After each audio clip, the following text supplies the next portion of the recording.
Hello guys, good morning. How are you all? Hoping you all be good. This is Brijesh. Welcome to my channel Vikas शिकमिश। आज की class में हम बात करने वाले हैं इंडियन पॉलिटी का सेकेंड चैप्टर। फर्स्ट चैप्टर हमने डिस्कस कर लिया है जो था हमारा हिस्टोरिकल बैकग्राउंड, जिसमें हमने देखा था कि 1773 से लेके यानी 1773 के रेगुलेटिंग एक्ट से लेकर के 1858 तक का जो कंपनी रूल था उसको हमने पढ़ लिया है पूरा का पूरा। उसके बाद फिर हम क्राउन रूल पढ़े हैं 1858 से लेकर के 1947 तक यानी आज़ादी तक।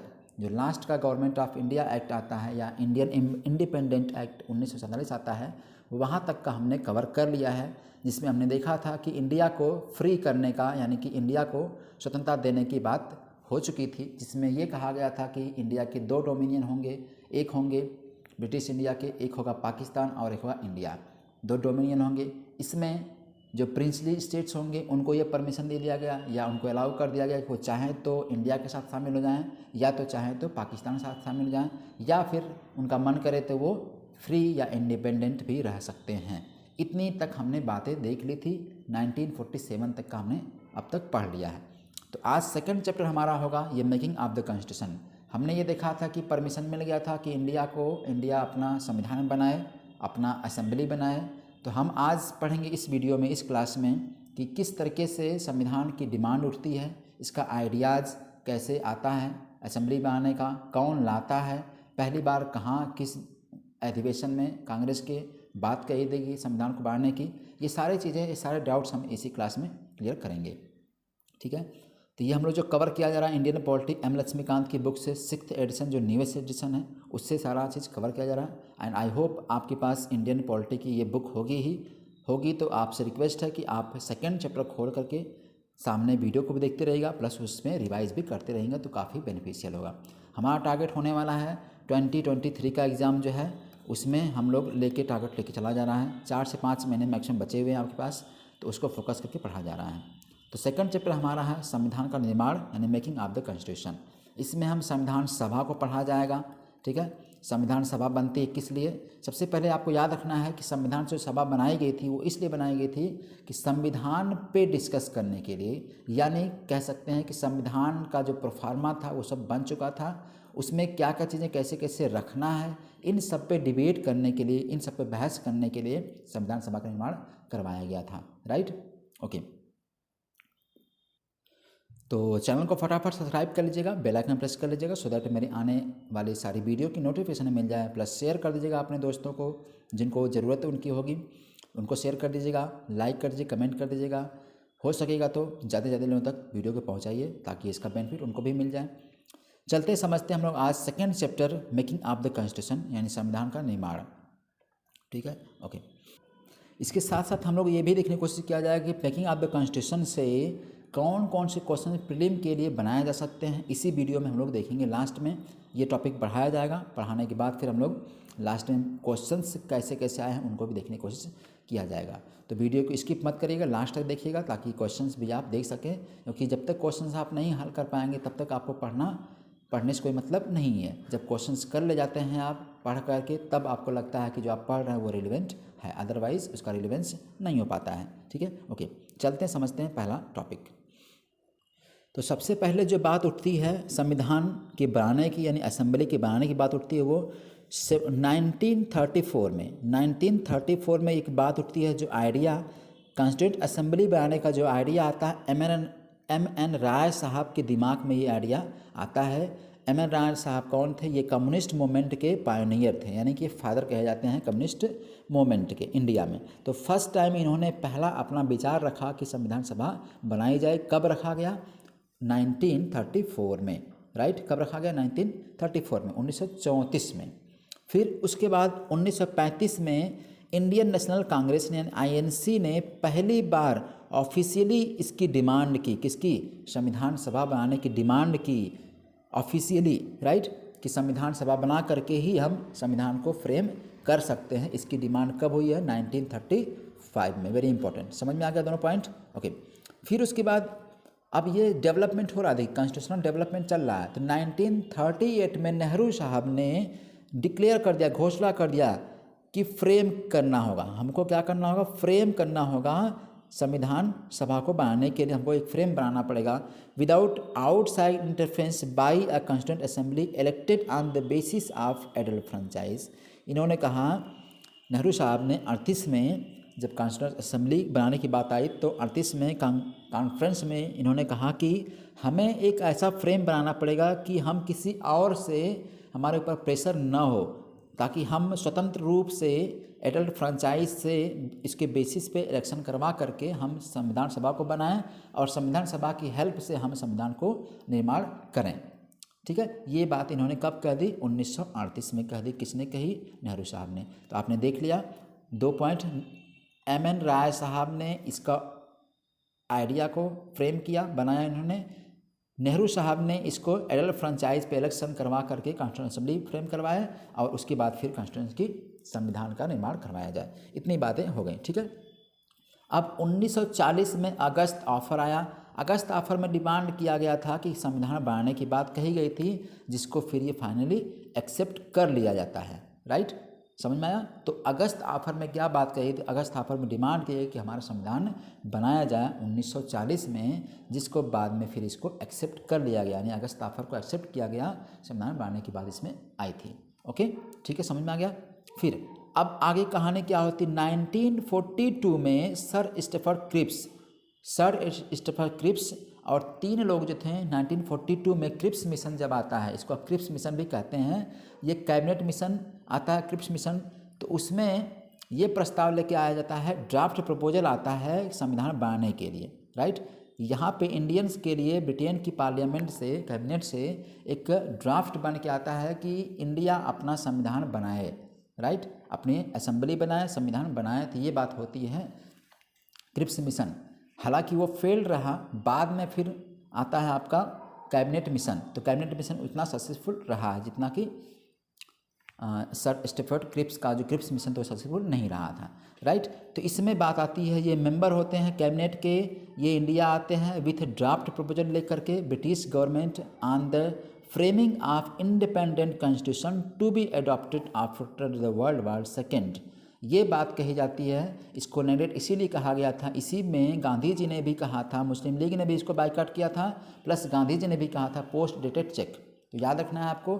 1947 में सर स्टीफन क्रिप्स के द्वारा एक मिशन आता है, क्रिप्स मिशन, जिसमें 3 लोग होते हैं। तो उसमें ये बात आती है कि इंडिया को स्वतंत्रता के बाद, यानी कि जब हम वर्ल्ड वॉर सेकेंड जीत जाएंगे तब इंडिया को हम स्वतंत्रता दे देंगे, तब ये इंडिया अपना संविधान बनाए। राइट, लेकिन इसी बात का विरोध हुआ था, मुस्लिम लीग ने भी विरोध किया था, प्लस गांधी जी ने भी इसे पोस्ट डेटेड चेक कहा था। राइट, तो ये आपका फेल्ड हो गया, क्रिप्स मिशन फेल्ड था। क्लियर हो गया? तो इसकी बात थी। फिर उसके बाद 1946 में एक मिशन आता है कैबिनेट मिशन प्लान, जो माउंट बेटन के थ्रू लाया जाता है। ये इसमें क्या होता है, संविधान सभा को फॉर्म करने की बात होती है, जो शुरुआत कब से होती है? नवंबर 1946 से संविधान सभा बनाने की बात हो जाती है। इवन संविधान सभा बनाई भी जाती है। राइट, क्लियर हो गया? तो ये कैबिनेट मिशन के थ्रू संविधान सभा को बनाने का कार्य शुरू हो जाता है। यहाँ तक समझ में आ गया? तो स्टेप बाय स्टेप चलेंगे, लाइन बाय चला जाएगा, लाइन बाय लाइन सब कुछ आपका एम लक्ष्मीकांत की बुक से एक ही चीज़ें मैं कवर कर रहा हूँ, कोशिश कर रहा हूँ कि कोई चीज़ छूटे ना। क्वेश्चंस आप देखते जाइएगा, कहाँ कहाँ से क्वेश्चन फ्रेम करते हैं, कहाँ कहाँ से क्वेश्चन बनाए जा सकते हैं। तो 1947 में फाइनली कैबिनेट मिशन के थ्रू कॉन्स्टिट्यूएंट असेंबली बना दी जाती है। राइट, नवंबर 1946 में। क्लियर हो गया? तो यहाँ तक अब हो गया आपका कॉन्स्टिट्यूएंट असेंबली बना दी गई। अब हम आगे चलते हैं। अब कॉन्स्टिट्यूएंट असेंबली बना तो दी गई, तो इसमें मेंबर कहाँ कहाँ से होंगे? इसमें पार्टली थोड़े मेंबर होंगे इलेक्टेड और कुछ मेंबर होंगे नॉमिनेटेड, यानी कि दोनों प्रोसीजर से, नॉमिनेटेड और इलेक्शन दोनों प्रोसीजर से इस असेंबली के मेंबर्स फिल किए जाएंगे। राइट, समझ में आ गया? अब मोर इवर ज़्यादा से ज़्यादा मेंबर जो होंगे इनडायरेक्टली इलेक्टेड होंगे by the members of the provincial assembly. Very important, यानी राज्यों में जो प्रोविंशियल असेंबलीज थी वहाँ के लोगों के द्वारा, वहाँ के मेंबर के द्वारा इनडायरेक्टली इलेक्ट होकर के आएंगे इस असेंबली में मेंबर। यानी समझना, क्वेश्चन सही से आया हुआ है, 2013 में देखिए क्वेश्चन दिया हुआ है। तो आपको याद रखना है कि इनडायरेक्टली इलेक्ट होकर के आएंगे किसमें? इस संविधान सभा में मेंबर्स के लिए। Right, indirectly. कहाँ से ये लोग होंगे, इनको कौन इलेक्ट करेगा, जो प्रोविंशियल असेंबलीज होंगी, राज्यों की जो असेंबलीज होंगी वहाँ के मेंबर इनको इलेक्ट करके भेजेंगे। क्लियर हो गया, समझ में आ गया, okay. Who themselves were elected on limited franchise, जो खुद लिमिटेड फ्रेंचाइज पे इलेक्ट हुए होंगे यहाँ, इसका मतलब वहाँ पर भी उस समय 1946 के समय में उसमें इलेक्शन पूरे दुनिया में यानी पूरे इंडिया में नहीं हो पा रहे थे डायरेक्टली, तो जो भी इलेक्टेड होंगे प्रोविंशियल असेंबलीज में जिस तरीके से भी, वो लोग इलेक्ट करके इनको भेजेंगे। इसका मतलब सीधे सीधे हम कह सकते हैं कि बाय पीपुल यानी डायरेक्ट इलेक्शन के द्वारा असेंबली के मेंबरों का इलेक्शन नहीं होगा। सिंपल सी बात, ओके, ये आपको पॉइंट याद रखना है। नेक्स्ट दूसरा पॉइंट है, assembly comprise representative of all sections of the Indian society, यानी इस असेंबली में सभी इंडिया के सोसाइटी के सभी क्षेत्र से, सभी सेक्शन से लोग रहेंगे, जैसे हिंदूज भी रहेंगे, मुस्लिम्स भी रहेंगे, हर ग्राउंड से रहेंगे, ठीक है, सिख रहेंगे, पारसीज रहेंगे, एंग्लो इंडियंस रहेंगे, इंडियन क्रिश्चियंस रहेंगे, एससीज, एसटीज, इवन वेमेन भी, सब सेक्शन से, इन हर सेक्शन से लोग यहाँ पे रहेंगे, सो दैट कि पूरे देश को रिप्रेजेंट कर सकें। ये लोग हर सेक्शन से रहेंगे तभी देश को रिप्रेजेंट कर पाएंगे, क्योंकि एक बड़े संविधान बनाने की बात चल रही है, पूरे देश को जो आगे चल कर के ये संविधान चलाएगा, इसके लिए पूरे देश के सभी लोगों को रिप्रेजेंटेशन होना कंपलसरी है, राइट। तो हर देश के क्षेत्र को इसमें इंक्लूड किया गया, ओके। अब फाइनल बात आती है 9 दिसंबर 1946 को पहली मीटिंग, इस असेंबली की पहली मीटिंग बैठती। कब? 9 दिसंबर 1946 को पहली मीटिंग बैठती है इस असेंबली की, राइट, समझ में आ गया। जिसमें इसमें जो असेंबली बैठती, इसमें मुस्लिम ने इस असेंबली की बैठक को, इस मीटिंग को इन्होंने बायकॉट कर दिया। वेरी इंपॉर्टेंट चीज़, ठीक है, इस मीटिंग को उन्होंने बायकॉट किया, यानी कि इस मीटिंग में शामिल नहीं होते हैं। कौन? मुस्लिम लीग। समझ में आ गया, ओके। फिर सचिंदानंद सिन्हा जो थे, इनको टेम्पररी प्रेसिडेंट बनाया जाता है, किस बेस पे? फ्रेंच प्रैक्टिस के बेस पर इनको टेम्पररी प्रेसिडेंट बनाया जाता है। इसका मतलब जैसे आज के समय में स्पीकर है लोकसभा राज्यसभा का, ठीक उसी तरह से प्रेसिडेंट बनाया जाता है असेंबली के, लेकिन इनको बनाया जाता है टेम्पररी, ठीक है। अगले 2 दिन बाद फिर 11 दिसंबर को राजेंद्र प्रसाद साहब को इलेक्ट किया जाता है, राइट, यहाँ देखना, इलेक्ट किया जाता है एज ए प्रेसिडेंट, यानी जो प्रेजेंट टाइम में आज स्पीकर है, ठीक उसी तरह से असेंबली में, किस असेंबली, कौन सी असेंबली है? संविधान सभा की असेंबली में इनको प्रेसिडेंट के रूप में चुना जाता है। कब? 11 दिसंबर 1946 को। वेरी इंपॉर्टेंट पॉइंट याद रखना है आपको। सिमिलरली प्लस इनके साथ साथ 2 लोगों को और वाइस प्रेसिडेंट के रूप में इलेक्ट किया जाता है। किसको? HC मुखर्जी साहब को और VT कृष्णमाचारी साहब को वाइस प्रेसिडेंट के रूप में असेंबली में इनको इलेक्ट किया जाता है। क्लियर हो गया? तो आपको याद रखना है कि प्रेसिडेंट के रूप में राजेंद्र प्रसाद को, वाइस प्रेसिडेंट के रूप में कृष्णमाचारी साहब को और मुखर्जी जी को इलेक्ट किया जाता है। समझ में आ गया? ओके। किस लिए इनका इलेक्शन हो रहा है? इनका इलेक्शन होगा संविधान सभा को चलाने के लिए, सो दैट हम संविधान में जो भी चीज़ें हैं इंक्लूड हो रही हैं उन पे हम सही ढंग से डिस्कस डिबेट कर सकें, राइट, ओके। समझ में आ गया? फिर 2 दिन बाद 13 दिसंबर को, फिर 2 दिन बाद जवाहरलाल नेहरू ने पहला अपना हिस्टोरिकल इम्पोर्टेंट चीज़ पेश किया, मूव किया, जिसको बोलते हैं ऑब्जेक्टिव रिजोल्यूशन। ऑब्जेक्टिव रिजोल्यूशन को ही बाद में फिर हम क्या बोल देते हैं? प्रियम्बल बोल देते हैं, राइट। बाद में इसी को हम प्रियम्बल कहते हैं। तो 13 दिसंबर 1946 को जवाहरलाल साहब ने ऑब्जेक्टिव रिजोल्यूशन पेश किया। कहाँ पे? असेंबली में। क्लियर? उस पर डिस्कस करने के लिए। हालांकि इसको फिर बाद में हम प्रियम्बल नाम दे देते हैं, और इसी प्रियम्बल को, ऑब्जेक्टिव रेजोल्यूशन को, फिलॉसफी ऑफ कॉन्स्टिट्यूशनल स्ट्रक्चर कहा गया है। वेरी इंपॉर्टेंट, ठीक है। यानी पूरा अगर आप रिजोल्यूशन पढ़ लेंगे, प्रियम्बल पढ़ लेंगे इंडिया का, संविधान का, तो आपको उसके अंदर की जितनी भी चीज़ें हैं ऑटोमेटिक पता चल जाएंगी। यानी हर एक वर्ड आपके संविधान के अंदर की बातों को एक्सप्लेन कर रहा होता है, ठीक है, अगर आप प्रियम्बल पढ़ेंगे तो इसको 13 दिसंबर 1946 को नेहरू साहब ने पेश कर दिया, ओके। फिर अब इसको 22 जनवरी 1947 को रिजोल्यूशन को एडॉप्ट किया गया। समझ में आया? 13 दिसंबर को पेश किया गया, लेकिन 22 जनवरी 47 को इसको एडॉप्ट किया गया, राइट, मतलब एक्सेप्ट किया गया। समझ में आ गया? फिर 3 जून 47 को माउंट बेटन के प्लान के थ्रू इसको एक्सेप्ट कर दिया गया, राइट, समझ में आ गया। यानी कि ऑब्जेक्टिव रेजोल्यूशन जो है वो एक्सेप्ट कर लिया जाता है, अडॉप्ट कर लिया जाता है यानी प्रेमबल को। हालांकि आगे चलते हैं तो बहुत सारी कंट्रोवर्सीज होती है, ठीक है, उनको भी हम आगे देखेंगे। यहाँ तक समझ में आ गया, ठीक है, आगे चलते हैं। फिर इंडियन इंडिपेंडेंट एक्ट 1947 आता है माउंटबेटन प्लान के थ्रू, ठीक है। इसमें assembly was made a fully sovereign body, very important. जब 47 का इंडिपेंडेंस एक्ट आता है तो उस समय इंडिया को फुली सॉवरेन बॉडी माना जाता है। इंडिया को मतलब इंडिया की कॉन्स्टिट्यूंट असेंबली को, कि इसके पास पूरी पावर है कि ये सॉवरेन का मतलब संप्रभुता, यानी संप्रभुता पावर ये होता है कि वो अपने पास पूरी पावर रख रहा है बिना किसी के इंटरफ्रेंस के। उसके पास पावर है कि वो कोई भी चेंजिंग कर सकता है, ठीक है, कोई भी लॉ बना सकता है। तो इसको फुली सॉवरेन बॉडी बना दिया जाता है कब?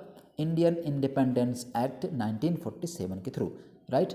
Assembly also became a legislative body, very important point, यानी इसको दो बॉडी बना दिया गया। एक तो सॉवरेन बॉडी हो गई, ठीक है, और ये लेजिस्लेटिव बॉडी होगी, दोनों। यानी कि संप्रभु भी है, अपना निर्णय ले सकती है, प्लस अपना कानून भी बना सकती है। क्लियर हो गया? Okay. Assembly became the first parliament for free India, ठीक है, याद रखना है आपको है। यानी हम कहते हैं पार्लियामेंट, पार्लियामेंट का मतलब हो गया कि जहाँ पे लोकसभा, प्रेजेंट टाइम में लोकसभा और राज्यसभा दोनों हाउस होते हैं। तो आपको याद रखना है कि जो असेंबली, कॉन्स्टिट्यूंट असेंबली है, इसके पास दोनों पावर मिल गई। कौन सी? सॉवरेन पावर मिल गई और लेजिस्लेटिव पावर मिल गई। इसका मतलब इसकी दो पावर मिल जाती हैं, दो हाउस जाते हैं, तो हम इसको बोलते पार्लियामेंट कह देते हैं। समझ में आ गया? तो इसको फर्स्ट पार्लियामेंट कह दिया गया, किसको? कॉन्स्टिट्यूंट असेंबली को। हालांकि ये केवल असेंबली है, पार्लियामेंट इसलिए क्योंकि ये संविधान की हर चीज़ों को डिस्कस करेगी, राइट। क्लियर हो गया? ओके, यहाँ तक समझ में आ गया, ठीक है। नेक्स्ट चलते हैं अगला। Whenever the assembly met at the constitutional body, जब कभी भी असेंबली मिलेगी कॉन्स्टिट्यूशनल बॉडी के रूप में, तो उसका चेयरमैन कौन होगा? राजेंद्र प्रसाद होंगे। Very important point. अगर संविधान, मान लीजिए संविधान की जो सभा है, अगर कॉन्स्टिट्यूशनल बॉडी मिलेगी, इसमें कॉन्स्टिट्यूंट बॉडी मिलेगी, तो ये चेयर किससे होगी? राजेंद्र प्रसाद साहब से होगी, ठीक है। और when it met as the legislative body, जब ये लेजिस्लेटिव बॉडी यानी जब संविधान सभा बनेगी तो इसके चेयरमैन कौन होंगे? राजेंद्र प्रसाद होंगे। और जब ये लेजिस्लेटिव बॉडी मिलेगी तो इसके चेयरमैन कौन होंगे? जीवी मावलंकर साहब होंगे। वेरी इंपॉर्टेंट पॉइंट, ठीक है, समझिए, मैं बता रहा हूँ। एक साइड में जब संविधान सभा की मुलाकात होगी तो इसके चेयरमैन कौन होंगे? इसके चेयरमैन राजेंद्र प्रसाद होंगे, ठीक है, समझ में आ गया? राजेंद्र प्रसाद इसके चेयरमैन होंगे। लेकिन जब इसको लेजिस्लेटिव के रूप में माना जाएगा तो यहाँ पे काम होगा, तो यहाँ पे हम इसको जीवी मावलंकर साहब इसके चेयरमैन होंगे। कौन होंगे? जीवी मावलंकर साहब। समझ में आ गया? यानी इसके दो फंक्शन होंगे, आपने देखा कि ऊपर था। फर्स्ट पार्लियामेंट हो गया तो अगर इसको कॉन्स्टिट्यूंट बॉडी के रूप में माना जाएगा तो वहाँ के चेयरमैन राजेंद्र प्रसाद होंगे, और अगर इसके लेजिस्लेटिव बॉडी के रूप में किया जाएगा तो उसके चेयरमैन जीवी मावलंकर साहब होंगे। समझ में आ गया? ओके, ठीक है। नेक्स्ट, इसके दो फंक्शन होंगे। ये फंक्शन, दोनों फंक्शन जो होते हैं कॉन्स्टिट्यूंट असेंबली वाले बॉडी वाले और लेजिस्लेटिव बॉडी वाले, दोनों फंक्शन ये लगातार चलते हैं। कब? नवंबर 26 नवंबर, जब हमने अडॉप्ट किया अपना संविधान, ठीक है, तब तो मतलब फाइनली लागू किया। 26 नवंबर 1949 तक ये प्रोसेस चलता है, यानी दोनों हाउस को चलाया जाता है 26 नवंबर 1949 तक। और फिर उसके बाद जब लागू हो जाता है संविधान तो उसको फिर दोनों को डिसबैंड यानी ख़त्म कर दिया जाता है। समझ में आ गया? ओके, ठीक है। अब कुछ फैक्ट चीज़ें आपको रखनी है, देखनी है। कॉन्स्टिट्यूंट असेंबली जो है आल्सो परफॉर्म फॉलोइंग फंक्शन, कुछ काम भी ये करती है जो असेंबली होती है। इसमें कौन कौन से काम करती है हमने देखा। एक तरफ है कॉन्स्टिट्यूंट असेंबली और एक तरफ है आपकी लेजिस्लेटिव बॉडी, ठीक है, दोनों बॉडी के रूप में आ रही हैं। तो अब देखेंगे कॉन्स्टिट्यूंट असेंबली जो है इसने कुछ इंपॉर्टेंट काम किया, जैसे इन्होंने इंडिया की मेंबरशिप को मतलब रेटिफाई कर दिया कॉमनवेल्थ में। कब किया? मई 1949 में इसको कॉमनवेल्थ में मेंबरशिप भी मिल जाती है, राइट। ओके, समझ में आ गया? अब कॉमनवेल्थ का मतलब होता है जो भी कंट्री ब्रिटेन के गुलाम रहे हैं उनका उन्होंने एक ग्रुप बनाया था, एक संगठन बनाया था, इसको बोला गया कॉमनवेल्थ। तो इंडिया को भी इन्होंने मेंबरशिप दे दिया मई 1949 में। क्लियर हो गया? ओके, तो इंडिया ने रेटिफाई कर दिया यानी उसमें जुड़ गया। ओके, आज भी इंडिया कॉमनवेल्थ का मेंबर है, याद रखना आपको। तो कॉमनवेल्थ गेम का आपने नाम सुना होगा।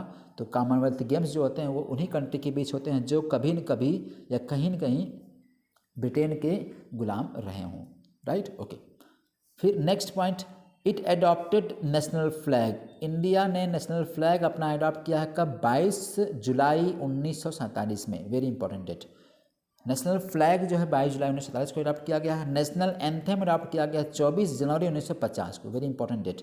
24 जनवरी 1950 को नेशनल एंथम और नेशनल सॉन्ग दोनों को अडॉप्ट किया गया है, ठीक है। हमने इसको अडॉप्ट किया है, क्या क्या? National anthem and national song, राष्ट्रगान एंड राष्ट्रीय गीत दोनों। ओके, नेक्स्ट सबसे इंपॉर्टेंट पॉइंट, राजेंद्र प्रसाद को इलेक्ट कर दिया गया था as the first president of India, very important. अभी वो क्या थे? अभी प्रेसिडेंट थे कॉन्स्टिट्यूंट असेंबली के, साथ साथ में जब असेंबली को ख़त्म करते हैं तो पहली बार 24 जनवरी को ही 1950 में 24 जनवरी को ही इनको फर्स्ट प्रेसिडेंट बना दिया जाता है इंडिया का।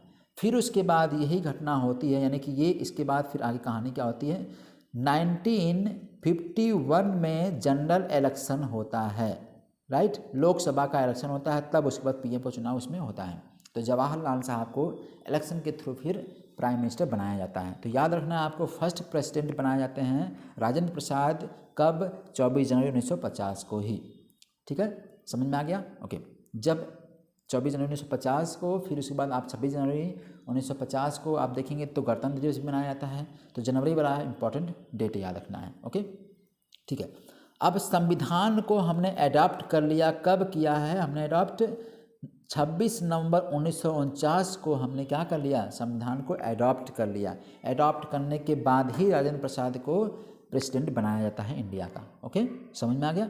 जब इसको अडॉप्ट किया गया था 26 जनवरी 1949 को, तो उस टाइम पे इसमें एक प्रेम्बल था, जो आपने देखा ऑब्जेक्टिव रेजोल्यूशन था, वही बाद में प्रेम्बल होता है। तो प्रेम्बल ऑलरेडी इसमें था, 22 पार्ट्स थे और 395 आर्टिकल्स थे एंड 8 शेड्यूल्स थे। याद रखना है कितने? प्रेम्बल ऑलरेडी था उसमें, याद रखना है 22 भाग थे इसमें, 395 आर्टिकल और 8 शेड्यूल्स थे। इसमें प्रेजेंट टाइम में आप देखेंगे तो 22 भाग से बढ़कर 24 भाग हो गए हैं, ठीक है।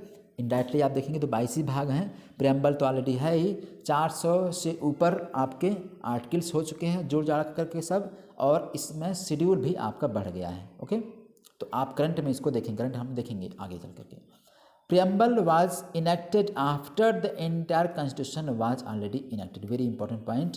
यानी प्रेम्बल को बाद में इंक्लूड किया गया, बाद में इसको इनेक्ट किया गया, लागू कराया गया, ठीक है। सबसे पहले संविधान को, पूरे संविधान को लागू करवा दिया गया, इसके बाद फिर प्रेम्बल को जोड़ दिया गया। इसीलिए बाद में चल के थोड़ा सा कंट्रोवर्सी भी होती है, किसको लेके? प्रेम्बल को लेके। ओके, आगे हम अभी देखेंगे, ठीक है। यहाँ तक समझ में आ गया? ओके, आगे चला जा, ठीक है। कुछ ऐसे आर्टिकल्स हैं आपको याद रखना है, जैसे some provisions of the constitution pertaining to citizenship, elections, provisions या provisional parliament, temporary and transitional provisions and short titles. जैसे आर्टिकल्स जो हैं 5, 6, 7, 8, 10, 60, 324, 366, 367, 379, 380, 388, 391, 392 एंड 393, ये सब जो फोर्स में ऑलरेडी आ गए थे कब? 26 नवंबर 1949 को ही। ये सारे आर्टिकल जो आप ऊपर पढ़े हैं, ये सारे आर्टिकल 1949 में, 26 नवंबर 1949 को ही फोर्स में आ चुके थे, ठीक है, यूज में आ गए थे, राइट। ओके, इतना समझ में आ गया। अब हम पढ़ते हैं कुछ कॉन्स्टिट्यूंट असेंबली के कुछ मेजर कमिटीज़ होती हैं, ठीक है। मेजर कमिटीज़ जैसे एक ड्राफ्टिंग कमेटी है, प्रारूप समिति जिसके चेयरमैन कौन होते हैं? अम्बेडकर जी होते हैं। स्टीयरिंग कमेटी होती है, राजेंद्र प्रसाद इसके चेयरमैन होते हैं, राइट। फिर यूनियन पावर कमेटी होती है जवाहरलाल नेहरू के अंडर में। यूनियन कॉन्स्टिट्यूशनल कमेटी होती है, ये भी जवाहरलाल नेहरू के अंडर में होती है। प्रोविंशियल कॉन्स्टिट्यूशनल कमेटी ये सरदार पटेल साहब के अंदर में होती है, वेरी इंपॉर्टेंट। स्टेट का इनको मिलता है कमेटी, तो इसलिए आगे चल के फिर स्टेट का रीऑर्गेनाइजेशन में इनका बहुत बड़ा रोल भी होता है, स्टेट का रीऑर्गेनाइजेशन एक्ट में, ठीक है। ओके, अब ड्राफ्टिंग कमेटी सबसे इंपॉर्टेंट, यानी पहला जो है आपका ड्राफ्टिंग कमेटी, थोड़ा सा पॉइंट इसको पढ़ लेते हैं। ड्राफ्टिंग कमेटी सेटअप हुई थी 29 अगस्त 1947 को इसको सेटअप किया गया था। इसमें कुल मिला के 7 मेंबर्स थे, नाम सबका याद रखना है। इसमें कुल मिला के 7 मेंबर हैं। पहले हैं chairman doctor Rajendra Prasad ji, sorry B.R. Ambedkar ji. फिर उसके बाद N. गोपालस्वामी अयंगर हैं, ठीक है। उसके बाद फिर हैं आपके अल्लादी कृष्णा स्वामी अय्यर हैं, ओके। फिर उसके बाद K.M. मुंशी साहब हैं। इसके बाद फिर सैयद मोहम्मद सदुल्ला है, ये हैं, राइट। इसके बाद फिर N. माधवन राव। N. माधवन राव जो हैं ये B.L. मित्तल साहब को रिप्लेस किए थे, यानी B.L. मित्तल की तबीयत खराब हो गई थी, हेल्थ खराब हो गया था, इसकी वजह से इनको रिप्लेस करके माधवन जी को लाया गया था, राइट। फिर T.T. कृष्णमाचारी जो को भी लाया गया था, इन्होंने भी रिप्लेस किया था किसको, D.P. खेतान साहब को। D.P. खेतान साहब को रिप्लेस करके, क्योंकि इनकी डेथ हो गई थी 48 में, इसलिए इनकी जगह पर आते हैं कौन, T.T. कृष्णमाचारी साहब आते हैं इनको रिप्लेस करके, ओके। तो ये 2 लोग रिप्लेस हुए हैं, माधवा साहब और T.T. माचारी, इनको याद रखना है, यहाँ से क्वेश्चन बना सकते हैं। तो इस ड्राफ्टिंग कमेटी से क्वेश्चंस आते हैं तो आपको याद रखना है, और बाकी माइनर कमेटीज़ हैं उनसे क्वेश्चंस नहीं आते हैं, तो आपको ड्राफ्टिंग कमेटी याद रखना है, राइट। इसमें कुछ इंपॉर्टेंट यहाँ कमेटीज याद रख लेने हैं, ओके। यहाँ तक समझ में आ गया, ठीक है। अब थोड़ा सीट्स हम लोग देख लेते हैं। देखिए सीट्स में देखना हमको है कुल टोटल जो चुनाव होना था असेंबली का चुनाव के लिए, संविधान की सभा के चुनाव के लिए, तो कुल जो एलोकेशन सीट का था 46 के इसमें, तो 389 सीटों का एलोकेशन किया गया था। किसके लिए ये एलोकेशन, किस लिए है ये एलोकेशन, संविधान सभा बनाने के लिए कितने मेंबर इसमें चाहिए हर क्षेत्र से, ताकि हम जो भी संविधान में चीज़ें इनपुट कर रहे हैं उस पर अच्छी तरीके से डिबेट हो सके, बहस हो सके, उस पर सही गलत क्या है सारा निर्णय हो सके। इसलिए अब इसमें देखेंगे पूरी इंडिया के जो ब्रिटिश प्रोविंसेस थे, ठीक है, ब्रिटिश प्रोविंसेस से कितने थे, 292 सीटें रिजर्व की गई थी कि ब्रिटिश प्रोविंस से 292 सीटें होनी है, ओके, ठीक है। फिर 93 प्रिंसली स्टेट से लोगों को लाना है, इस सीट का एलोकेशन था, ओके। फिर 4 जो थे वो चीफ इलेक्शनर या चीफ कमिश्नर प्रोविंस थे, प्रोविंसेस के चीफ कमिश्नर थे, जैसे बंगाल का हो गया, ठीक है, मद्रास हो गया, ठीक है, बॉम्बे हो गया। इन सब जगहों पे जो चीफ कमिश्नर होते हैं कहाँ, ब्रिटिश वाले, ठीक है, ब्रिटिश कमिश्नर के, वो सब यहाँ पे 4 जगहों पे रहेंगे वो भी, ओके। अब इन लोगों को यानी कुल मिला के 389 सीटों का रिजर्वेशन था, सीट से एलोकेट की गई थी, जिसमें से फाइनली जब इलेक्शन होता है सीटों पे, तब वहाँ पे क्या होता है असेंबली के लिए, तो रिजल्ट निकल के कुछ और आता है। टोटल सीटें कितनी आती हैं, 296 सीटें। कुल टोटल सीटें कितनी होती हैं, ब्रिटिश इंडिया की 296 सीटें होती हैं, जिसमें से कांग्रेस यानी हिंदू वाले एरिया से देखेंगे तो कांग्रेस वाले से देखेंगे तो 208 सीट कांग्रेस अकेले निकालती है, कांग्रेस के ग्रुप से आते हैं सीटें। 73 सीट होती है मुस्लिम लीग से, और 15 अदर्स रहते हैं। अदर्स में और जो लोग भी थे, जैसे इंडिपेंडेंट भी कुछ लड़ रहे थे, तो इन्होंने इन सब जगहों से सीटें निकल के आती हैं ब्रिटिश इंडिया में। तो सबसे ज़्यादा सीटें किसकी होती हैं, कांग्रेस की 208, फिर 73 सीटें मुस्लिम लीग की, और फिर 15 सीटें अदर्स की। इन सब जगहों का रिजल्ट असेंबली जो चुनाव होता है उसमें इतनी सीटों का रिजल्ट मिलता है, ठीक है, समझ में आ गया, ओके, यहाँ तक क्लियर है।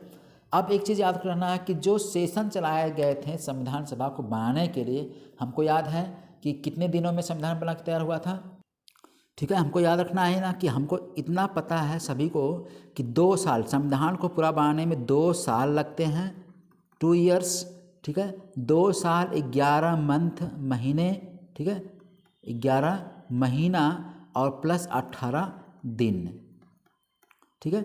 संविधान को पूरा बनाने में लगभग 3 साल लग जाते हैं, 2 साल 11 महीना 18 दिन लगते हैं पूरे संविधान को बनाने में।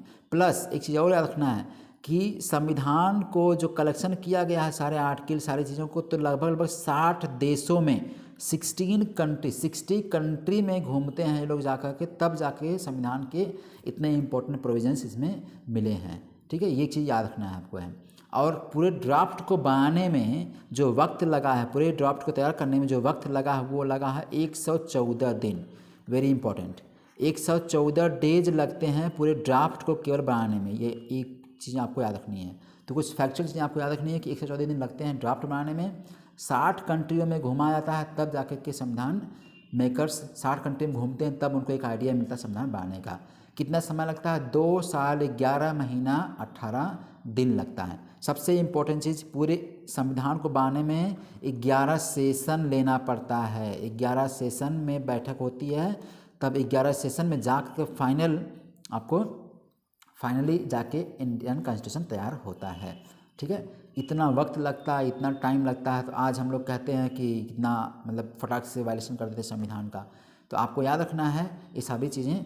अब इसमें एक चीज़ फैक्चुअल आपको याद रखना है, 64 लाख रुपए उस समय 64 लाख रुपए लगते हैं पूरे संविधान को बनाने में। जो खर्च आता है वो एक्सपेंडिचर कितना होता है? 64 लाख का टोटल एक्सपेंडिचर आता है संविधान को बनाने में।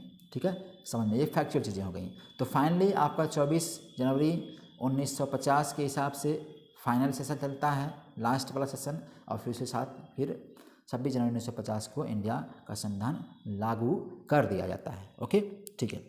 अब इसमें याद रखना है आपको क्या है, इसमें याद ये रखना है, देखिए कि जो पहला सेशन चला था, कब चला था? 3 दिसंबर से लेके 9 दिसंबर से लेके 23 दिसंबर 46 तक चलता है। कौन? पहला सेशन, याद रखना आपको है। टोटल कितने सेशन थे? 11 सेशन थे। लास्ट सेशन 11वां जो चलता है वो चलता है 14 नवंबर से लेकर के 26 नवंबर 1949 तक चलता है। यानी इसके बीच में ही आपको 2 साल 11 महीना और 18 दिन लगे हैं पूरे संविधान को बनाने में। समझ में आ गया? अब इसमें कुछ क्रिटिसिज्म, इस संविधान सभा की कुछ बुराइयां भी होती हैं। किसकी? संविधान सभा की कुछ बुराइयां होती हैं। क्या बुराइयां होती हैं देखते हैं। पहली बुराई ये होती है कि संविधान सभा नॉट रिप्रेजेंटेटिव बॉडी कहा गया है, ये एक रिप्रेजेंटेटिव बॉडी नहीं है। रिप्रेजेंटेटिव बॉडी का मतलब यहाँ के जो लोग हैं इनडायरेक्टली चुनाव होकर के इनका आए हुए हैं, इसीलिए कहा गया है ये रिप्रेजेंटेटिव बॉडी नहीं है। ठीक है, इससे कुछ बुराइयाँ हुई हैं ये वाली। फिर उसके बाद कहा गया है कि it is not a sovereign body, इसे सॉवरेन बॉडी भी नहीं कहा गया है। ओके, फिर नेक्स्ट टाइम कंज्यूमिंग है। टाइम कंज्यूमिंग भाई, इतना वक्त लगा है संविधान को बनाने में, दुनिया का सबसे बड़ा संविधान इंडिया का है, इस पर कमेंट हुआ है कि टाइम ज़्यादा लगा है, बहुत वक्त लगा है संविधान को बनाने में। ओके, थोड़ी सी बुराइयाँ होती हैं, हर बुराइयाँ तो होती है हर इंसान की, हर चीज़ों की। तो डोमिनेटेड बाय कांग्रेस, ये कहा गया ये जो असेंबली बनाई गई थी संविधान सभा, इसमें मैक्सिमम डोमिनेट मतलब किससे? कांग्रेस से। इसका मतलब मैक्सिमम मेंबर कांग्रेस से ही आए हुए हैं भाई। ठीक है, सही है, ये तो सही बात है। Okay, next lawyer and political domination, politician domination, ये कहा गया इसमें जो मेंबर्स हैं मैक्सिमम लायर्स हैं, वकील हैं, या पॉलिटिकल पार्टियों से हैं, या पॉलिटिकल में इन्वॉल्व हैं, ये लोग हैं। आम आदमी तो इसमें पहुंच ही नहीं पाया है, तो आम आदमियों की कोई बातें नहीं हो पाई इसमें, आम आदमी के हिसाब से कोई चीज़ हुई नहीं है, इसीलिए इसमें बहुत सारी कमेंट किए गए हैं, बुराइयाँ की गई हैं इसके लिए। Okay, next dominated by Hindus, आप देखेंगे तो लगभग हिंदू और मुस्लिम जो कम्युनिटी के लोग थे, इसमें मैक्सिमम हिंदू ही कम्युनिटीज़ थे, जिसमें 100, ठीक है, जिसमें आप देखेंगे अगर डायरेक्टली इनडायरेक्टली 208 जो है वो केवल कांग्रेस से थे। इसका मतलब ये कह सकते हैं ये 208 जो है कांग्रेस के थे। इसमें मैक्सिमम जो थे वो हिंदू थे। कांग्रेस में मैक्सिमम कौन थे? हिंदू लोग थे। जो 163 जो मेंबर थे वो हिंदू थे। तो आप सोच लीजिए कि 296 में से 163 जो हैं हिंदू हैं, तो कहा गया ये डोमिनेटेड है किससे? हिंदू से। इसमें मुस्लिम बहुत कम है, तो कुछ बुराइयां हुई हैं इस तरह की। ठीक है, इसमें फिर उस बाद मुस्लिम्स जो केवल थे कितने? इसमें जो पूरा मुस्लिम्स जो होते हैं, मुस्लिम लीग मतलब पूरे कुल मिला करके जो होते हैं वो 80 होते हैं। 80 मुस्लिम्स हैं, 163 जो हैं हिंदू हैं, 80 मुस्लिम हैं, और अदर शेड्यूल कास्ट तीसरे नंबर पर आता है शेड्यूल कास्ट, यानी कि SC जो होते हैं वो 31 होते हैं। तो आपको याद रखना है इस असेंबली में, संविधान सभा में जो जितने मेंबर हैं उसमें से 163 हिंदू हैं, 80 मुस्लिम्स हैं, और 31 कितने हैं? कहाँ से हैं? ये SC कैटेगरी से है, और बाकी 2 4 6 10 करके और भी अलग अलग एरिया से लोग हैं यहाँ पे। ठीक है, तो याद रखना, इसलिए इसकी बुराई की किसकी? संविधान सभा की बुराई की गई थी। हालांकि जो कुछ भी हो, संविधान सभा ने एक अच्छा डिसीजन लिया, बनाया संविधान, और आज हम उसी की हमारे पास देन है कि दुनिया का सबसे बड़ा संविधान हमारा इंडिया का है। ओके, तो उसका रिस्पेक्ट हमें करना चाहिए, उसके हर चीज़ प्रोविज़न को हमें मानना चाहिए। इवन हमें कोशिश करनी चाहिए कि फंडामेंटल राइट के साथ साथ हमें फंडामेंटल ड्यूटी को भी ध्यान देना चाहिए। हमारा जो कर्तव्य बनता है उसको भी हमें फॉलो करना चाहिए। Right, okay. ठीक है, तो मेरे ख्याल से इतना आपको समझ में आ गया होगा। ये सारी चीज़ें आपको मिल जाएंगे, पीपीटी भी मिल जाती है, पीडीएफ मिल जाती है, टेलीग्राम चैनल मेरा है, वहाँ पे आप डाउनलोड कर सकते हैं, या इसके डिस्क्रिप्शन में भी आपको मैं शेयर कर देता हूँ, वहाँ से आपको पीपीटी मिल जाया करेगा। ओके, समझ में आ गया, ठीक है यहाँ तक। ओके, कुछ चीज़ें हम लोग क्वेश्चंस देखते हैं, इस टॉपिक पे क्वेश्चंस कैसे पूछे गए हैं। पहला क्वेश्चन हम लोग लेते हैं। पहला क्वेश्चन हमारा देखिए, consider the following statement regarding the preamble of the Indian constitution. संविधान की जो प्रस्तावना उस पर एक क्वेश्चन आया हुआ है, ये क्वेश्चन प्रीलिम में पूछा गया है, ठीक है। तो पहला ऑप्शन दे रहा है, it is based on the objective resolution drafted bye B.R. Ambedkar. Very important, कहा गया प्रियम्बल को, मैंने बताया प्रियम्बल को ही, यानी कि जो ऑब्जेक्टिव रेजोल्यूशंस है इसी को बाद में प्रियम्बल कह दिया गया था। लेकिन इसको पेश करने वाले B.R. अम्बेडकर जी नहीं हैं। किसने पेश किया था? नेहरू साहब ने पेश किया था, याद रखिए, ठीक है। नेहरू साहब ने इसको पेश किया था, मैंने आपको दिखाया था, दिखाइए, ठीक है। देखिए यहाँ पे 13 दिसंबर 1946 को नेहरू साहब ने रिजोल्यूशन पेश किया था, राइट, ऑब्जेक्टिव रेजोल्यूशन। तो यहाँ से आपका पॉइंट मिल गया। तो नेहरू साहब ने किया था, ना कि अम्बेडकर जी ने। इस तरह से आपका पहला पॉइंट क्या हो गया? गलत हो गया, राइट। जब पहला गलत हो गया तो आपको देख लेना कि पहला किस में है। देखेंगे आपका इसमें भी पहला है, इसमें भी पहला है और इसमें भी पहला है। तो सिंपल सी बात, अब आपको आगे पढ़ने की ज़रूरत नहीं है। तो याद रखना है कि बी ऑप्शन सही हो गया, लेकिन आपको थोड़ा सा आगे भी पढ़ना है, ठीक है। ओके, अब हालांकि क्वेश्चंस ऐसे नहीं आते हैं, लेकिन क्वेश्चन आ भी सकते हैं। एलिमिनेशन स्ट्रेटेजी आपको अगर आ रही तो आप क्वेश्चंस हल आसानी से कर ले जाएंगे। तो ऑप्शन पहला कट गया, तो सिंपल सा डी, ए और सी तीनों कट गया, ओनली बी आपका करेक्ट ऑप्शन मिल गया। बी ऑप्शन है क्या? It is a part of Indian constitution. Very important point, ये इंडियन संविधान का एक हिस्सा है। हालांकि इस पर काफ़ी कंट्रोवर्सी हुई है। पहला बेरूबरी केस होता है, दूसरा बार होता है आपका केशवानंद भारती केस। तो केशवानंद भारती केस और सुप्रीम कोर्ट के बीच ये बात होती है, तो बात फाइनली सुप्रीम कोर्ट का डिसीजन होता है, लास्ट का वर्डिक्ट, कि इंडियन जो कॉन्स्टिट्यूशन का ही भाग है आपका प्रियम्बल। यानी उसने कह दिया सुप्रीम कोर्ट ने कि preamble is the part of Indian constitution. तो फाइनली अडॉप्ट इसको कर लिया गया था, मान लिया गया था। ओके, ये सही है। तीसरा ऑप्शन है, since the time of adoption, जब इसको अडॉप्ट किया गया था, it has been amended 2 times. Very important, ये वर्ड दे दिया है कि 2 टाइम्स इसको अमेंड किया गया था, इसको 2 बार अमेंड किया गया। नहीं, ये गलत है, इसको केवल एक बार। आपको याद रखना है कि अभी तक पूरे संविधान का बहुत सारा अमेंड हो चुका है, लेकिन प्रियम्बल का केवल एक भी बार अमेंड हुआ है। वो उसमें कुछ वर्ड ऐड किए गए थे, जोड़े गए थे 42nd अमेंडमेंट में। 42nd अमेंडमेंट में कुछ शब्द जोड़े गए थे। तो इसका मतलब केवल प्रियम्बल का एक ही बार अमेंडमेंट हुआ है, 2 बार नहीं हुआ है। तो इस तरह से आपका तीसरा ऑप्शन भी गलत हो गया। पहला गलत था ही, दूसरा सही था। चौथा option, the word socialist, secular and Republic, ये 3 वर्ड आपको ध्यान रखना है। तीनों वर्ड को यहाँ से एक गलती दिया हुआ है, देखिए, ठीक है। तो आपको याद रखना है कि सोशलिस्ट, सेकुलर, रिपब्लिक, इन तीनों वर्ड को ध्यान से समझिए। सोशलिस्ट समाजवादी, सेकुलर पंथ निरपेक्ष या धर्मनिरपेक्ष, या रिपब्लिक, इनको आपको याद रखना है। इनमें से इनको नहीं, बल्कि सॉवरेन वर्ड को जोड़ा गया था, ठीक है। इसके बाद फिर डेमोक्रेटिक एंड रिपब्लिक, इन तीनों को जोड़ा गया था, याद रखना है आपको, ठीक है। कब? 42nd अमेंडमेंट 1976 में। तो ये भी आपका हो गया ऑप्शन गलत। क्लियर हो गया? ओके, तो अब आपका ऑप्शन कौन कौन से गलत हो गया? 1 गलत हो गया, 3 गलत हो गया एंड 4 गलत हो गया। तो सीधी सीधी बात हो गई आपकी, सेकंड आपका ऑप्शन सही है। तो पहले का आंसर हो गया आपका बी। ओके, ठीक है। अब थोड़ा सा मैं आपको इसका एक्सप्लेनेशन दिखा देता हूँ। पहले देखिए, इसमें आपका प्रियम्बल के बारे में कुछ इंपॉर्टेंट चीज़, आर्बिट्रेरी रेजोल्यूशन किसने पेश किया था? जवाहरलाल नेहरू ने। ओके, सही है। इसका केवल वंस एक ही बार अमेंडमेंट हुआ है, कब? 1976 में, अब 42nd अमेंडमेंट के द्वारा। ओके, क्लियर हो गया। अब पहला केस चलता है प्रियम्बल पे, डिस्प्यूट का। बेरूबारी यूनियन केस जो चलता है 1960 में, इसमें सुप्रीम कोर्ट ने ये बात कह दिया कि preamble is not a part of constitution. Very important point. तो आपको याद रखना, क्वेश्चन यहाँ से पूछता है। तो बेरूबारी केस में 60 में ये कह दिया गया, सुप्रीम कोर्ट ने कहा फाइनल डिसीजन में, कि प्रियम्बल संविधान का भाग नहीं है। ओके। लेकिन 1973 में 1973 में एक फिर केस होता है, केशवानंद भारती केस। इस केस में सुप्रीम कोर्ट ने अपने डिसीजन को चेंज करते हुए फिर कहा इसने कि preamble is a part of constitution. फिर उसने कह दिया कि नहीं भाई, प्रेम्बल संविधान का ही एक हिस्सा है, एक भाग है, राइट। तो फाइनली बात ये हो गई कि अब जो प्रेम्बल है संविधान का ही एक हिस्सा है। तो याद रखना है, अपने ही डिसीजन को इन्होंने चेंज कर दिया, ओके, याद रखना है। अब इसमें प्रॉब्लम क्या है कि डिसीजन सुप्रीम कोर्ट खुद कभी गलत लेता है, तो कभी कभी अपने ही डिसीजन को दे करके फिर चेंज करता है, राइट। तो आपने शुरुआत में इसको देख लिया है, ओके।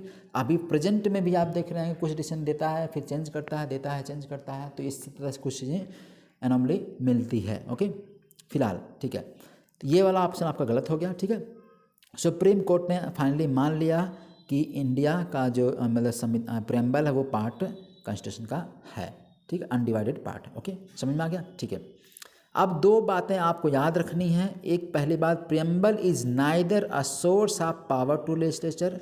ये कह रहा है कि ये संविधान में या कानून बनाने का पावर नहीं देता है आपको, ओके, पहला पॉइंट। दूसरा, और न ही पावर को रोकता है, ठीक है। इसका मतलब प्रेम्बल संविधान के किसी भी भाग को अलग करने का या पावर नहीं देता है कि उसको बनाए या बिगाड़े, ना ही उसको रोकता है और ना ही पावर देता है। यानी कि क्या है, एकदम जीरो न्यूट्रल है, समझ लीजिए, okay. Next, it is non justiciable, that is, इसका मतलब क्या है नॉन जस्टिसिएबल का, its provisions are not enforceable in court of law. इसका मतलब सिंपल सी बात करें, जो भी प्रोविज़न दिए गए हैं प्रेम्बल में, उसमें कोई भी वर्ड, कोई भी प्रोविज़न जो है वो उसके प्रति, यानी उसको आप एग्जाम्पल ले करके, उसकी बात को ले करके आप किसी कोर्ट में जाके नहीं कर सकते हैं, कोर्ट में जा कर के क्लेम नहीं कर सकते, सिंपल सी बात, ओके। अब एक चीज़ और बाद में बात कह दी गई है कि प्रेम्बल का कोई भी पार्ट है वो उसका जो मेन फीचर है उसमें हम चेंज नहीं कर सकते हैं। ये भी आपको याद रखना है, मेन फीचर में आपको कोई चेंजिंग नहीं करनी है। इसीलिए हो सकता है कि अब तक केवल एक ही बार अमेंडमेंट हुआ है 1976 में, 42nd अमेंडमेंट के थ्रू। अब तक फिर उसके बाद कोई अमेंडमेंट प्रेम्बल में नहीं हुआ है, ठीक है, समझ में आ गया, ओके। चलते हैं नेक्स्ट क्वेश्चन पे। दूसरा क्वेश्चन सबसे इंपॉर्टेंट है, who among the following were the member of drafting committee. Very important point, अभी हमने पिछले पढ़ा है कि ड्राफ्टिंग कमेटी का मेंबर कौन कौन है इसमें से। तो आपको याद रखना है कौन कौन मेंबर हैं। एन गोपाला स्वामी हैं, ठीक है, हमने देखा है। अल्लादी कृष्णमा स्वामी अय्यर हैं, ये भी साहब हैं, ठीक है। डीपी खेतान भी हैं, ठीक है। डीपी खेतान को ही रिप्लेस करके कौन लाए गए थे, बताइए कौन लाए गए थे, कृष्णामाचारी जी लाए गए थे, याद रखना है। तो ये इनकी डेथ हो गई थी, इनको टीटी कृष्णामाचारी जो थे इनकी जगह रिप्लेस होकर के आए थे डीपी खेतान की जगह पे, इनकी डेथ हो गई थी 1948 में, इनकी डेथ हो गई थी। तो इन्होंने क्या किया था, इनको रिप्लेस करके टीटी कृष्णामाचारी आए थे, तो ये भी हैं, ओके। सरदार पटेल जी ड्राफ्टिंग कमेटी के मेंबर नहीं हैं, यही आपको याद रखना है। सरदार पटेल हमने देखा था मेजर कमेटी के मेंबर थे वो, ठीक है। कौन सी कमेटी थी, provincial committee, provincial legislative committee थी, उसकी कमेटी के मेंबर थे, राइट, क्लियर हो गया, ओके। तो आपको फोर्थ ऑप्शन पता है, तो अब आप एलिमिनेट कर लीजिए फोर्थ किस में है, देखेंगे तो आपको फोर्थ है जिसमें नहीं वही आपका सही होगा। तो इसमें फोर्थ है, ठीक है, ओके। इसमें भी है, ये भी कट गया। 1 2 3 ये 3 लोग हैं, खेतान साहब हैं, हालांकि ये मर के होते हैं। तो आपको आंसर क्या लिखना है, आंसर आपका बी सही हो गया, ओके, क्लियर हो गया। 1 2 एंड 3 सही है, फोर्थ आपका ऑप्शन गलत हो जाता है। इस वाले पहले वाले क्वेश्चंस में कौन सा सही था, ओनली बी, इसमें भी सही था, इसमें भी सही, ओनली 2 सही था। तो दोनों क्वेश्चन आपने हल कर लिया, ठीक है, ओके, ठीक है, समझ में आ गया। देखिए इसका आंसर, ड्राफ्टिंग कमेटी में कौन कौन लोग हैं, अल्लादी कृष्णामाचारी अय्यर हैं, एन गोपाला स्वामी जी हैं, बी आर अम्बेडकर चेयरमैन रहते हैं, के एम मुंशी जी हैं, मोहम्मद सदुल्लाह हैं, बी एल मित्तल हैं और डीपी खेतान साहब हैं, क्लियर हो गया। फिर बाद में डीपी खेतान साहब को टीटी गोपाल उनको लाते हैं, टीटी साहब को इनकी जगह पे ही। तो ये लोग मेंबर कमेटी के हैं, ओके। अब 30 अगस्त यानी 30 अगस्त 1947 को पहली मीटिंग बैठी थी है किसी ड्राफ्टिंग कमेटी की। इसके चेयरमैन कौन होते हैं? B.R. अम्बेडकर जी होते हैं। समझ में आ गया? तो पहला क्वेश्चन, दूसरा क्वेश्चन आपने दोनों क्वेश्चन कर लिया। 2 क्वेश्चन आपके बेस्ट क्वेश्चन हैं। इसी तरह से क्वेश्चन पूछे जाते हैं एग्जाम में, आपको ध्यान रखना है। कोई भी टॉपिक से जो टॉपिक आप पढ़िए उसको हल करने की कोशिश करिए। ठीक है, ओके, समझ में आ गया? ठीक है, तो ये क्वेश्चन क्लियर हो गया। अब ये टॉपिक भी इसी के साथ खत्म होता है। अब हम अगले टॉपिक में मिलेंगे नेक्स्ट क्लास में। तब तक के लिए थैंक यू सो मच।